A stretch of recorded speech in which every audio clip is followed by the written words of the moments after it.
너희를 위하여 준비된 나라를 차지하여라. 알렐루야. 주님께서 여러분과 함께. 또한 사제의 영과 함께. 마테오가 전한 거룩한 복음입니다. 주님 영광 받으소서. 그때에 예수님께서는 군중을 보시고 산으로 오르셨다. 그분께서 자리에 앉으시자 제자들이 그분께 다가왔다. 예수님께서 입을 여시어 그들에게 이렇게 가르치셨다. 행복하여라 마음이 가난한 사람들, 하늘나라가 그들의 것이다. 행복하여라 슬퍼하는 사람들, 그들은 위로를 받을 것이다. 행복하여라 온유한 사람들, 그들은 땅을 차지할 것이다. 행복하여라 의로움에 줄이고 목마른 사람들, 그들은 흡족해질 것이다. 행복하여라 자비로운 사람들, 그들은 자비를 입을 것이다. 행복하여라 마음이 깨끗한 사람들, 그들은 하느님을 볼 것이다. 행복하여라 평화를 이루는 사람들, 그들은 하느님의 자녀라 불릴 것이다. 행복하여라 의로움 때문에 박해를 받는 사람들, 하늘나라가 그들의 것이다. 사람들이 나 때문에 너희를 모욕하고 박해하며 너희를 거슬러 거짓으로 온갖 사악한 말을 하면 너희는 행복하다. 기뻐하고 즐거워하여라. 너희가 하늘에서 받을 상이 크다. 주님의 말씀입니다. 그리스도님 참여합니다. 평화를 빕니다. 평화를 빕니다. 유령 보신 적 있습니까? 귀신. 예수님께서 부활하시고 난 뒤에 차원이 다른 모습을 보여주십니다. 문을 다 걸어 잠그고 다락방에서 기도하는 제자들한테 스르륵 나타나십니다. 그리고 엠마오로 가는 제자들과 함께 길을 가다가 사람들이 그분이 예수님인 줄 모르고 한참을 대화 나누다가 나중에 빵을 쪼개어 나누어 줄 때 이분이 바로 예수님이다 그걸 깨닫게 됩니다. 그리고 또 제자들이 고기 잡는데 마치 제자들을 처음 불렀을 때처럼 제자들로 하여금 저쪽에다 그물을 던져라 라고 했을 때 그물에 고기가 많이 잡힌 걸 보고 제자들이 딱 깨닫습니다. 아, 주님이시구나. 옛날에 처음에 우리를 불렀던 것처럼 지금도 그렇게 오셨구나. 그래서 베드로가 옷도 걸치지 않고 호수 위를 헤엄쳐서 예수님께 막 갑니다. 근데 예수님의 태도는 태연하십니다. 빵을 또 물고기를 준비해서 제자들에게 아침밥을 내어주십니다. 아침을 먹는다, 하루를 살겠다는 의지지요. 또 하루를 살겠다는 의지는 일상을 꾸준히 살겠다는 뜻입니다. 우리가 모르는 영역의 일을 보고 귀신이다, 유령이다 이렇게 많이들 얘기하죠. 근데 우리가 아는 차원이 아닐 뿐입니다. 저는 다른 차원의 체험을 한번 한 적이 있습니다. 딴 데 가서는 얘기를 잘 안 하는데 이해를 돕기 위해서 오늘 굳이 한번 해보겠습니다. 제가 고등학교 3학년 때 입시를 얼마 놔두고 있지 않았을 때 친구네 집에서 공부를 하고 있는데 고등학교 선생님이신 친구 어머니가 헐레벌떡 오시더니만 우리 둘한테 너네들 혹시 구마경 할 줄 아냐 이러면서 우리를 어디 가자는 겁니다. 왜 그러냐 하면 어느 집의 집안에 그 고모님이 돌아가셨는데 그 고모님이 돌아가시고 난 뒤에 장례를 치렀는데 그 집 며느리가 그 시어머니 방에 이렇게 비스듬히 누워서 시어머니 흉내를 내더라는 겁니다. 시어머니 천식이 많으셔서 가래를 이렇게 티슈에다 뱉어내는 일이 잦았는데 가래도 안 나오는 며느리가 계속 그 흉내를 내고요. 그리고 이제 자기보다 손 위 사람들한테 마치 자기가 시어머니가 된 것처럼 반말을 탁탁 합니다. 그리고 더 놀라운 일은 누구 집에 어느 어른이 최근에 돌아가셨지? 그 어른 노환으로 돌아가신 게 아니야. 자식들이 불효해서 돌아갔어. 그렇게 얘기를 하기도 하고요. 또 내 친구 어머니가 갔을 때 내 친구 어머니한테 뭐라 그러냐면 너네 집에 첫째하고 셋째 있지? 둘째 교통사고로 죽었지? 그 둘째는 하늘나라에서 나팔 부는 천사가 됐어. 이런 얘기를 하는 겁니다. 어머니가 막 깜짝 놀라고 막 겁이 나는 겁니다. 그래서 성수 준비해서 우리까지 데리고 가서 왜냐하면 혹시 구마할 때는 한두 사람만 있으면 안 되고 여러 사람이 같이 있어야 되거든요. 근데 그때 그 친구 아버지가 오셔가지고 말립니다. 애들 지금 수험생들 데리고 어디 간단 말이야. 이래가지고 우리는 가지는 못했습니다. 그 집안에 온갖 이제 들쑤셔 넣으신 거죠. 죽은 사람들에 대해서 얘기를 쭉 하면서 마치 눈에 보는 것처럼 다른 사람은 모르고 있는 얘기들도 계속 하시면서, 그리고 뭐라고 하시냐면 요 앞에 성모님이 와 계신데 내가 용서를 못해서 못 가고 있다고. 누구를 용서를 못하고 있느냐? 내 딸을 용서를 못해서. 딸은 다른 지방에 사는데 전화했더니만 딸은 오지는 않고 어디 점쟁이 집에 가서 뭐 부족 보내주면서 이렇게 뭐 시켜라 그러고 뭐 이렇게 해라 뭐 소금 뿌려라 뭐 어쩌라 뭐 이런 거 시키고, 이 집안이 뒤숭숭해진 겁니다. 뭐 그러고 지나갔죠. 지나가고 난 뒤에 이제 제가 학부생 때 우리 그 수도회 또는 그 피정이 있었는데 그 얘기를 그냥 넌지시 하니까 어떤 나이 많으신 수녀님이 그게 시어머니 영혼이 아니라 마귀짓이야. 마귀가 어떤 사람한테 통해서 사람들에게 혼란을 주는 거야. 그 집 아들이 천사가 된 것도 아니고 그 집 어머니 그 시어머니가 뭐 불효 때문에 돌아가신 것도 아니고 여러 가지가 아닌데 사람들한테 그렇게 획책을 잘하는 거야, 이런 말을 하시더라고요. 사실 진위 여부는 알 수 없습니다. 알 수 없지만 뭔가 깨름칙한 게 영적인 영역이 좀 있는가 보다.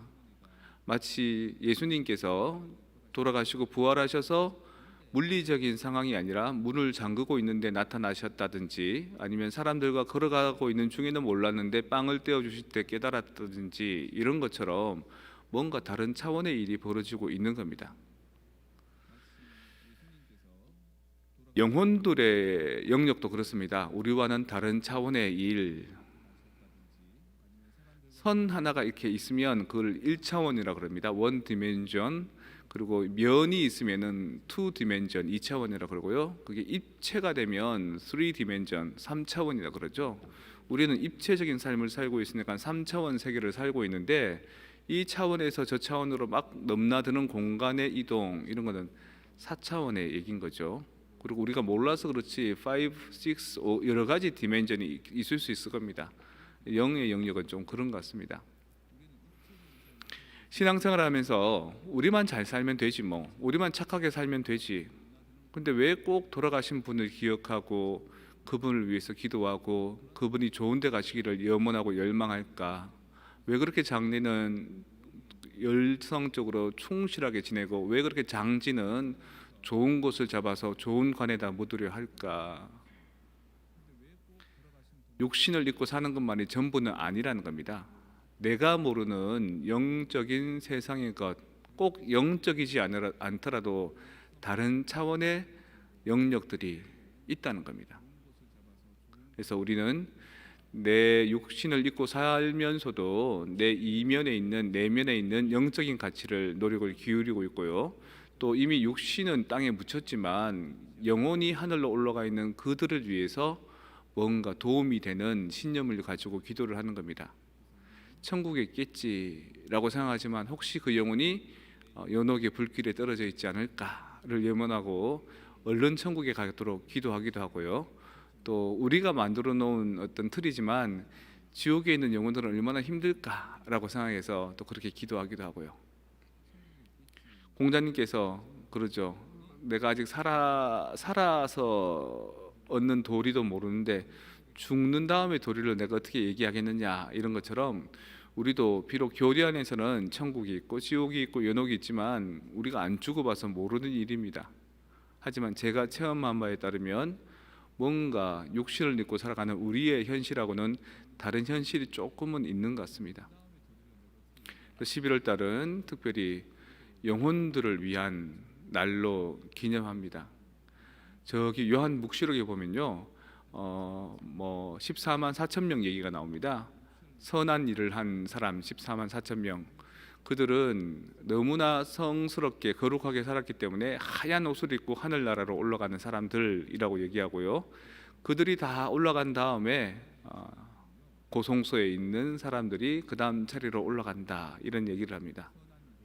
그래서 우리도 아마 살아서의 공로가 부족하면 죽어서도 그 공로를 다해서 갈 수 있는데, 그들은 죽은 다음에 자기 공로를 어떻게 기워 갚을 길이 없기 때문에 살아있는 우리들이 그들을 위해서 기도해 주는 것을 연령을 위한 기도를 합니다. 그리고 또 살아있는 우리들도 그냥 살아있는 것이 영원히 항상 그렇지 않고 그 언젠가 우리에게도 그때가 올 것을 알고 있기 때문에 육신의 기쁨뿐만 아니라 영적인 깊이도 더할 수 있도록 준비하는 게 바로 위령의 날이기도 합니다. 행복하여라 마음이 가난한 사람들, 행복하여라 슬퍼하는 사람들, 행복하여라 온유한 사람들, 행복하여라 의로움에 줄이고 목마른 사람들, 행복하여라 자비로운 사람들, 행복하여라 마음이 깨끗하고 평화를 이루는 사람들, 행복하여라 박해를 받는 사람들. 다들 이렇게 착하고 올바르게 다른 사람들한테 피해를 받고 사는 사람들은 살아서는 우리가 아이고 불쌍하다 안 됐다라고 하지만, 그들이 살았던 삶이 오히려 하느님 나라에 들어갈 수 있는 열쇠가 된다 그럽니다. 하느님 나라에 들어가면 베드로 사도가 한마디 딱 묻는다 그러죠. 너 얼마나 사랑했느냐? 너 진짜 사랑했느냐? 사랑하지 못하면 주저주저 하다가 천국 문에서 쫓겨난다 그러죠. 여러분은 얼마나 사랑했습니까? 여러분은 여러분과 지금 함께 할 수 없는 그 돌아가신 영혼들에게 여러분들이 할 바를 다 했습니까? 좋은 말을 전해주고 전심전력으로 그에게 최선을 다하고, 또 시간이 있을 때마다 잠시 헤어져도 아쉽지 않도록 충분히 사랑해 주었습니까? 아쉽지요. 시간이 지나고 나면 안타깝지요. 그래서 우리에게 현재가 주어진 거고 미래가 주어진 겁니다. 지금 힘이 있을 때 우리 주변의 사람들을 더 사랑해 주는 것, 지금 시간이 있을 때 그들과 함께 더 행복을 누리는 것, 그걸 놓치지 말라고 연령을 위한 기도를 하는 겁니다. 단순히 죽은 이들만을 위한 것이 아니라 우리 또한 언젠가 그들과 함께 할 때가 있기 때문에 지금 우리에게 육신이 있을 때, 시간이 있을 때 그것들을 채워 나가야 된다는 거죠. 모르게 돼도 하늘에 있는 분들도 우리를 위해서 기도할 겁니다. 우리가 좀 더 잘 살기를, 우리가 좀 더 열심히 지내기를. 대표적인 얘기가 부자와 나자로 얘기가 그렇지 않습니까? 부자는 살아생전에 아쉬운 것 없이 잘 먹고 잘 살고 잘 입고 살았는데, 그 집 앞에서 종기를 뜯어가면서 흘러나오는 음식을 주워 먹던 나자로는 이 땅에서는 힘들었지 않습니까?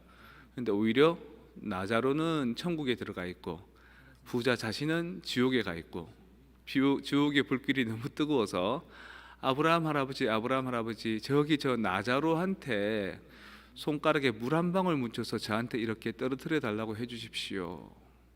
아브라함이 그러죠. 아니야, 너하고 우리는 가까이 보이지만 이 사이에는 큰 구렁이 있어서, 큰 골이 있어서 여기서 그리 가려 해도 갈 수 없고 거기서 이리 오려 해도 올 수 없어. 두 번째 부자가 다시 부탁합니다. 그러면 여기가 너무 고통스러우니까 제 형제들만이라도 이곳에 오지 않도록 똑바로 살라고 좀 얘기 전해 주십시오. 아니야, 그거는 벌써 이미 예언자들과 회당에서 교회에서 이미 다 전해줬어. 그걸 받아들이고 안 받아들이고는 너네 형제들 몫이야. 가톨릭 교회에서 사후의 세계에 대해서, 내세에 대해서는 이런 개념들이 있는 겁니다. 그래서 우리의 신앙은 산이들 뿐만 아니라 죽은 이들을 위한 기도이고요, 또 죽은 이들만이 아니라 살아있는 사람들도 그 언젠가 마주하게 될 죽음을 위해서 매일매일을 잘 살기 위해서 주어진 시간인 겁니다. 사람이 왜 사나? 잘 죽기 위해 살지. 어떻게 해야 잘 죽을 수 있냐? 매일매일을 잘 살아야지만 잘 죽을 수 있는 겁니다. 여러분들은 좋은 죽음을 맞이할 수 있겠습니까? 오늘 여러분은 어떻게 살았습니까? 오늘 잘 살지 못했다면 아마도 잘 죽는 죽음에 그다지 가까이 있지 못할 겁니다. 그러니 오늘 이 미사를 통해서 죽은 영혼들만을 위해 기도할 것이 아니라 나도 지금 이 순간부터는 좀 더 잘 살 수 있는 하느님 나라를 그리면서 조금 더 자신을 고쳐 나가고 반성하고 성화시키도록 다 함께 노력합시다.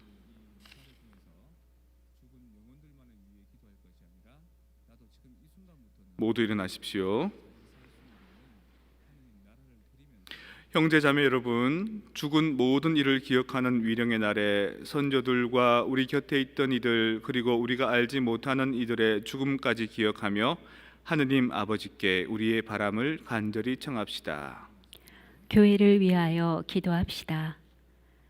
평화의 주님, 분열과 갈등의 세상 속에서 살아가는 교회를 굽어 살피시어 평화의 봉사자로서 사랑과 대화의 언어로 화해를 이끌어내고 세상의 평화를 위하여 앞장서게 하소서.